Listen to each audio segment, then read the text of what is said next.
Good morning, good afternoon, or good night to everyone at PenPals for Life. This is Yanelis, and this is PenPals for Life, question and answer, part 5. I am just going to go ahead and try to do them as soon as possible. First of all, I hope everyone had a wonderful Sunday. I sure did. I went to the beach with my parents, my sister, my husband, my sister-in-law. I got a huge suntan. Look at this. I got burnt all over the place. It's incredible. But anyways, the first question that we have here today is, why did you start PenPals for Life at 7 p.m.? It's just really simple. That's the time that I was looking for PenPals, so that's why it was created at 7 o'clock. And I'm a very organized person, so I write everything down, and that's why I know it was 7 o'clock. Because I did it in my book of notes, my journal notes that I do, and that was the time.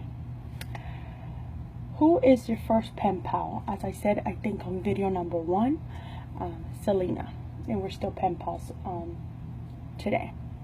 Next question is, what is your favorite song and why? I have a lot of favorite songs because to me, songs or a description of how I feel, they kind of go with my emotion, what's going on with my life. So I have a lot of favorite songs, but some of them are any songs from Selena, any songs from a Spanish singer called Thalia. I like Britney Spears. I kind of a little bit Shakira, Enrique Iglesias, Gente de Zona, Beyonce. So just a little bit of a mix. I don't really have one specific favorite song. What was the biggest package you have sent out, and what was in it? I think I talked about this before. It was for a baby shower that I did for one of my pen pals many years ago. So I'm pretty sure I have already answered that one. Next question is, how does a person tell if they have too many pen pals? You know, I mentioned before that I had about 167 pen pals, but listen carefully because this is the part people don't understand. I don't continuously write to 167 pen pals. Some of these pen pals, they write once a year, once every 4 months. They only send Christmas cards. I probably have about 58 to 60 something pen pals that I continuously write to. I don't think there is a limit of how many pen pals one can have. That is up to you to make your own decision to determine if you have any, if you can write them in a timely fashion. You know, and I always tell people, one of the best things about international pen pals is you're really only going to be writing each other maybe once every 2 to 3 months. So you can get a few like that, because when you mail a letter and then you send it out, it's going to be a few weeks before they get it, then they have to read it, take time to reply, and then write you back, which will take about 2 to 3 weeks more. So they're usually about a 2.5 to 3 month span from one letter to the next. What are your favorite stores, and how many letters do you receive a day, and what is your favorite hobby, and what is the weather like? Okay, I guess this is a lot of questions together. I didn't realize that. I mentioned before my favorite stores are Michael's, Joanne Fabric, Family Dollar, Dollar Tree, Target, Walmart.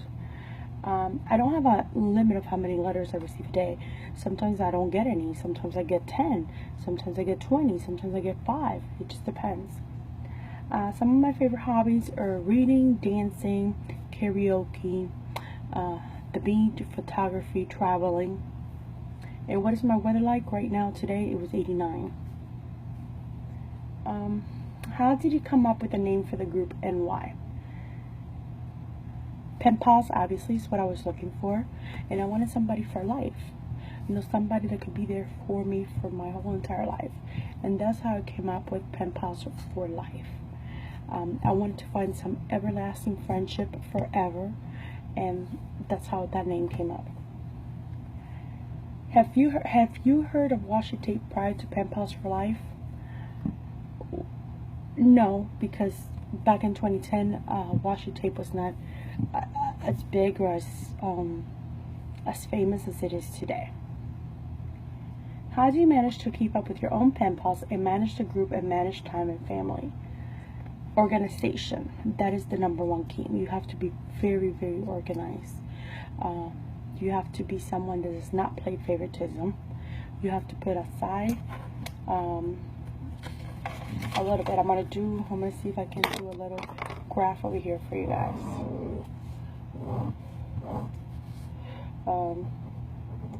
Really quickly here.